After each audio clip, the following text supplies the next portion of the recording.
The first step in the retail budgeting process is creating a realistic sales budget, and this is done through the following steps. First, a yearly sales target is set. Then, this yearly sales budget will be divided into monthly targets for the whole business, based on the marketing calendar. Finally, these monthly targets are allocated to each store based on store sales contribution. We're going to cover each step in details.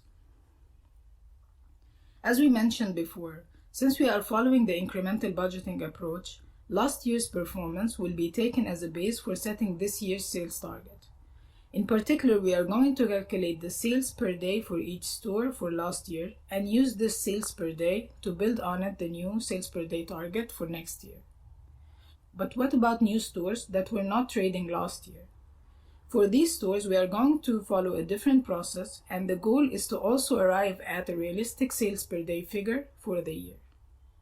To get this sales per day figure for the new store, there are many approaches to follow. But before we get into these approaches, we would like to address one thing. Some businesses budget for the new store using the break-even point. That is, they calculate how much sales this store needs to break even and use this as a target for the business. However, this approach is not realistic and has a lot of flaws. First, new stores rarely reach their full potential in the first year. This is because it takes time for the store to build traffic and for customers to know it and get used to visiting it, especially if it's in a new mall or a new area. When the business sets the budget to break even and the store gets far behind because it's not realistic, the store team might give up on achieving the sales target completely because it's out of reach. Also, when the target is set much higher than what is realistic, the inventory bought based on this sales target will start to build up, and the business will be facing a different problem of high inventory levels over the next year. So for all of those reasons, it's not recommended to budget to break even and much better to budget based on realistic sales figures. In many cases, those realistic sales figures could bring the store to break even from year one, but that's not always the case. So here are different approaches and factors to consider when setting sales target for a new store. Visit other retailers in the area or mall you are planning to open at and speak to their sales teams. The number we are trying to find out here is the average sales per day for each of those retailers. Do this with as many stores as you can, even the ones not selling the same product as you are. You want to get a picture about the purchasing power of the customers in this area.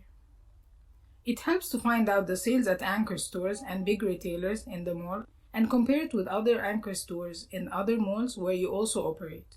This will give you a ratio for the sales to expect from the new location compared to the old location. For example, let's say you have a fashion store at an existing mall, let's call it Mall A, and at this mall, Zara makes $20,000 per day. Then you want to open a new store at another mall, Mall B. Through the intelligence work that you have done, you found out that Zara makes $10,000 per day at Mall B. So you note that the ratio is 2-to-1 between Mall A and Mall B. Then you repeat the same process with other anchor stores, such as big department stores, grocery stores, and so on. Then compare the data points you gathered. If the majority of the data you collected point towards the same ratio, then you can expect the new store you will open at Mall B to do half the sales you are doing at Mall A. And this will give you a realistic sales per day estimate.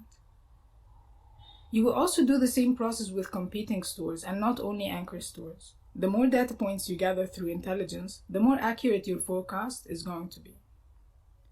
Another data point you will need is the traffic estimate. How many customers do you expect to visit the store on a daily basis? For that, you will need to spend a day or more counting how many people visiting the stores surrounding you in the mall or area where you want to open the new store. Repeat the process on weekdays and weekends. The number you are trying to find out here is the expected traffic on weekdays and on weekends. Then you will note this down as another data point. While monitoring the mall where you intend to open the new store, another important factor that you want to figure out is the customer profile for this place. You want to try and create a typical profile for your future customers. You want to find out what the customer demographic for this mall or area is, what their income level is, and what their spending habits are. In many cases, such information could be provided to you by the mall operator or landlord. This information will help you in determining your average order value, which you will use with the other information of traffic and competitor sales to get a realistic sales per day estimate. When we have a traffic estimate and realistic ATV, we can apply the sales equation to get the sales estimate. According to the sales equation, sales equals traffic multiplied by conversion multiplied by ATV. So you can estimate the realistic sales per day figure for the new store based on how many customers you expect to visit and how many of them are expected to convert and how much each one will spend. You will compare this figure with the other data points from anchor stores and competitor stores and arrive at the realistic SPD number. From this point, the rest of the process will be the same for old stores and new stores, so let's move to the next step.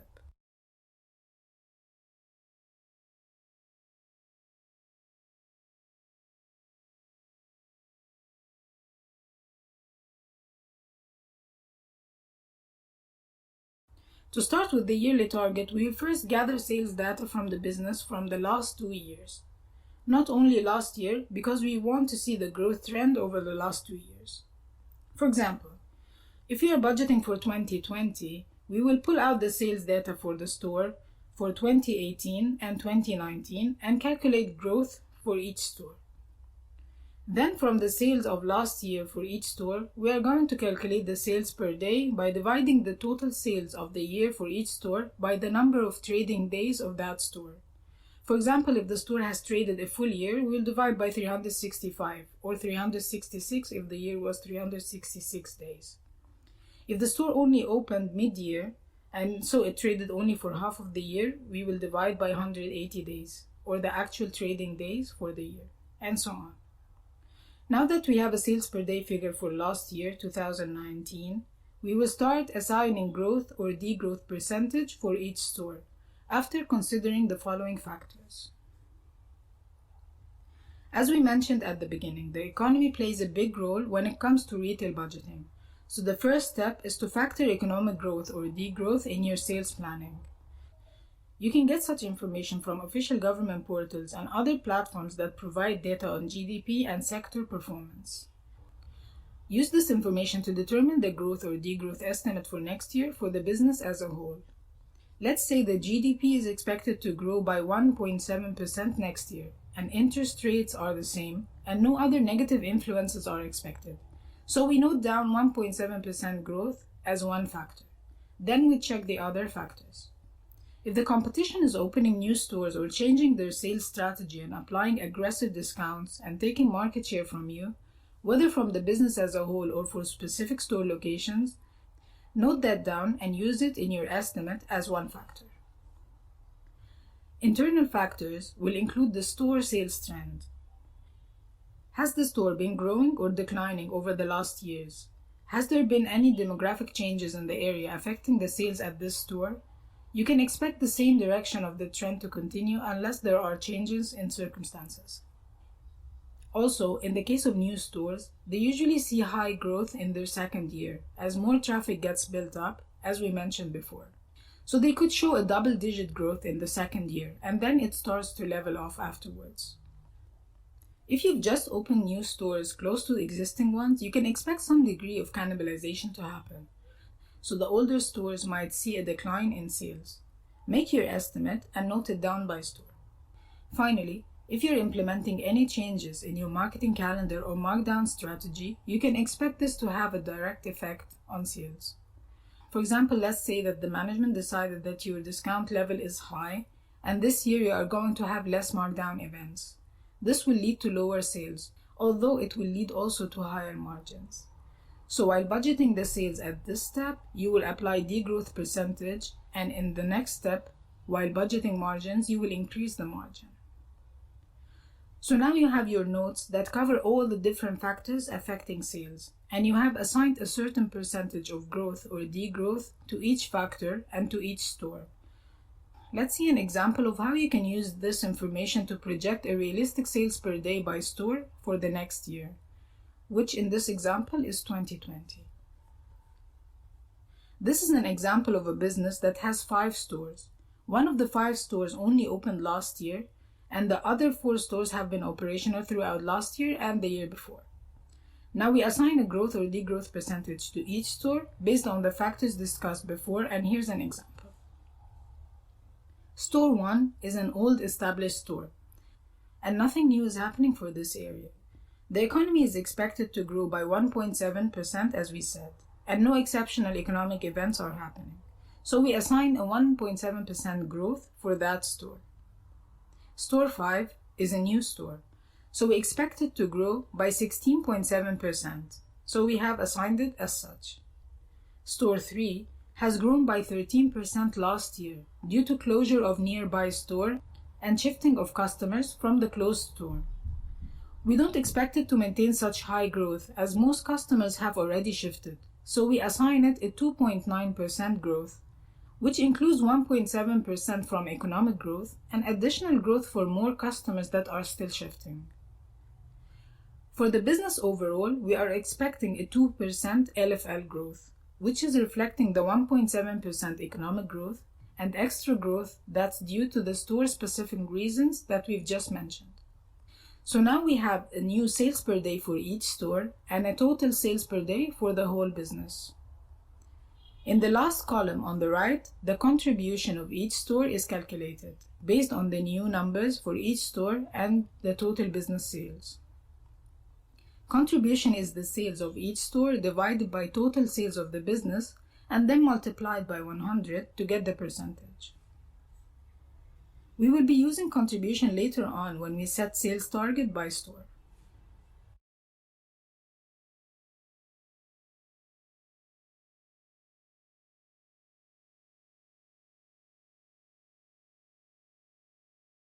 The next step before we create monthly sales target is to first create our marketing or events calendar. In this step, we will create a calendar for the full year that lists down all the events that will happen and the exact days for each event. Events don't only include markdown events or promotions, but also any public holidays or special occasions that are expected to affect sales.